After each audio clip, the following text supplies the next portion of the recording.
Video like जरूर कर लीजिए और ऐसे वीडियो लगातार फ्री में पाने के लिए चैनल को तुरंत सब्सक्राइब कर लीजिए और बेल आइकन को जरूर टैप कर लीजिए ताकि आगे भी सारे वीडियो आपको मिलते रहे। यूट्यूब में फॉलो करते हैं तो प्लीज ये वाला फ्री टेलीग्राम चैनल जरूर ज्वाइन कर लीजिएगा। सारे नोटिफिकेशन सारे अपडेट यहीं पे आते हैं, ध्यान रखिए। Hello everyone, welcome to ROARO by study for civil services, myself Alka Pandey. तो दोस्तों, हम देख रहे थे एंशिएंट हिस्ट्री ऑफ इंडिया। पिछली क्लास में हमने देखा था पैलियोलिथिक एज, तो चलिए इसमें शुरू करते हैं मीसोलिथिक एज से। ठीक है, तो mesolithic is composed of two words. First word mesos means middle and lithos मतलब स्टोन। ठीक है, तो इसको जो है और भी नामों से जाना जाता है। ये है आपका ईपी पैलियोलिथिक एज, या फिर अर्ली और प्रोटो नियोलिथिक एज, या फिर ट्रांजिशनल फेज। ठीक है, इसको ट्रांजिशनल फेज कहते हैं आपके पैलियोलिथिक और नियोलिथिक एज के बीच का।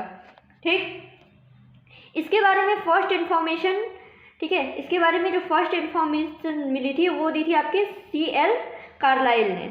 CL कार्लाइल ने इनको विंध्यन रीजन में ह्यूमन स्केलेटन और माइक्रोलिथ्स वगैरह इन्होंने डिस्कवर किया था। ठीक है, तो इंडिया में इसके बारे में पहली इन्फॉर्मेशन मिली थी CL कार्लाइल के द्वारा। ठीक, तो microliths mainly belong to mesolithic period and mesolithic period is considered as the transitional period. जो मैंने बताया आपको ट्रांजिशन पीरियड कहलाता है, इसको संक्रमण काल कहा जाता है। ठीक है, अब देखिए कुछ इंपॉर्टेंट लोकेशन है और वहाँ पे क्या क्या चीज़ें मिली हुई हैं मीसोलिथिक एज की। ये बहुत ज़्यादा इंपॉर्टेंट है, एग्जाम में पूछा जाता है। तो चलिए देखते हैं, एक एक करके देखते हैं इसको। देखिए 14 ह्यूमन स्केलेटन, 14 ह्यूमन स्केलेटन ये मिला है आपका लंगनाज गुजरात से। ठीक है, ये गुजरात में एक लोकेशन है, मीसोलिथिक साइट है, वहाँ से 14 ह्यूमन स्केलेटन मिले हैं। A large number of implements made of bones and horns have been found in mesolithic site, Madhya Pradesh Pratapgarh में। ठीक है, एक बुक है पुरातत्व विमर्श, जो डॉक्टर जयनारायण पांडे ने मतलब बहुत ढेर सारे ऑब्जेक्ट ऑर्नामेंट्स वगैरह के बारे में डिस्क्राइब किया है। ठीक है, जो कि सराय नाहर राय से मिले हुए हैं, अपनी बुक में इन्होंने लिखा हुआ है। ठीक है, सराय नाहर राय, दमदमा और महदहा, यहाँ से आपको ढेर सारे ऑर्नामेंट्स मेड ऑफ बोन्स ये यहाँ से मिले हुए हैं, सराय नाहर, दमदमा और महदहा से। ठीक है, evident of garland made of antelope rings has been discovered from mesolithic archaeological site at Mahadaha. ठीक है, यहाँ पे महदहा से आपको garland made of antelope rings ये मिले हुए हैं। दमदमा में देखिए 41 ह्यूमन ग्रेव्स मिली हुई हैं, और दमदमा जो है एक मीसोलिथिक साइट है जो कि उत्तर प्रदेश के प्रतापगढ़ डिस्ट्रिक्ट में है। ठीक है, Damdama is a mesolithic site in Pratapgarh district, Uttar Pradesh. A grave with 4 human skeleton have been found at Sarai Nahar राय।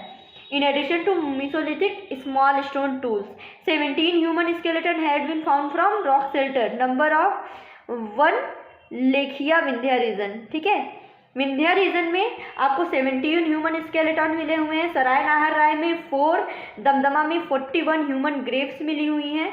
ठीक है, उसी तरह 14 ह्यूमन स्केलेटन आपको लंगनाज गुजरात से मिले हुए हैं। ये सारी ये सारी मीसोलिथिक साइट्स हैं। ठीक, प्रतापगढ़ में ही देखिए, प्रतापगढ़ आपका यूपी में है। And Ivory pendant and many type of tool made of bones. ठीक है, ये दमदमा से मिले हुए हैं। आगे देखते हैं इसके बारे में। तो earliest evidence of domestication of animals have been found at Azamgarh. ठीक है, आजमगढ़ होशंगाबाद MP में है। ठीक है, याद रखिएगा लोकेशन, आजमगढ़ में earliest evidence of domestication of animals. आगे है बागोर, भिलवाड़ा में भी ये एविडेंस मिले हुए हैं, आजमगढ़ और बागोर। आगे देखा जाए तो Bhimbetka situated at Raisen district of MP, the best example of pre historic rock painting. Rock painting की बात की जाए, प्री हिस्टोरिक रॉक पेंटिंग की, तो उसके लिए बेस्ट जो आपका मिला वो है भीमबेटका। ठीक है, ये आपका मध्य प्रदेश में के रायसेन डिस्ट्रिक्ट में है। आगे बढ़ते हैं, जो कि बागोर जो है इंडिया की सबसे बड़ी मीसोलिथिक एंशिएंट साइट है, जो कि आपके राजस्थान में है। ठीक, राजस्थान में है। और आगे देखते हैं, आगे एक है महदहा पट्टी प्रतापगढ़, ये मीसोलिथिक साइट है, और यहाँ पे स्लाउटर हाउस, ठीक है, ये भी डिस्कवर किया गया है। स्लाउटर हाउस आपके महदहा प्रतापगढ़ से मिला हुआ है। तो ये इंपॉर्टेंट लोकेशंस हैं मीसोलिथिक एज की। ठीक है, इसको देख लीजिए मोटे मोटे पे। अगर एक बार फिर से देखें तो ये ट्रांजिशन फेज है आपकी पैलियोलिथिक और आपके नियोलिथिक एज के बीच में। इसमें जो है आपके evidence of domestication of animals, ये आपका आजमगढ़ जो कि आपका होशंगाबाद MP में है, वहाँ से मिला हुआ है। भीमबेटका की गुफाएं जो है वो बेस्ट एग्जाम्पल हैं प्री हिस्ट्रिक रॉक पेंटिंग की। बागोर राजस्थान में है जो कि लार्जेस्ट मीसोलिथिक एंशिएंट साइट है। ठीक, बाकी ये सब आपने देख लिया स्केलेटन वाले कहाँ पे क्या क्या प्राप्त हुए हैं। तो एग्जाम के लिए यही काफ़ी ज़्यादा इंपॉर्टेंट है। एग्जाम में लाइक आपका डायरेक्ट बिल्कुल पूछ देता है कि हाँ जैसे आपके 17 ह्यूमन स्केलेटन ये कहाँ से मिले हुए हैं, तो आपको एग्जाम्पल दे देगा। आपको तुरंत याद रहना चाहिए कि आपके विंध्यान रीजन लेखिया में मिले हुए हैं। ठीक है, तो अभी के मीसोलिथिक के लिए इतना ही। अब नेक्स्ट वीडियो में हम लोग देखेंगे पैलियोलिथिक एज के बारे में। तो इसी तरह आपका नियोलिथिक, नेक्स्ट में हम लोग देखेंगे नियोलिथिक के बारे में। तो पैलियोलिथिक, मीसोलिथिक, नियोलिथिक एज यहीं पे ख़त्म होगा। उसके बाद फिर हम लोग शुरू करेंगे IVC, Indian valley civilization. Okay.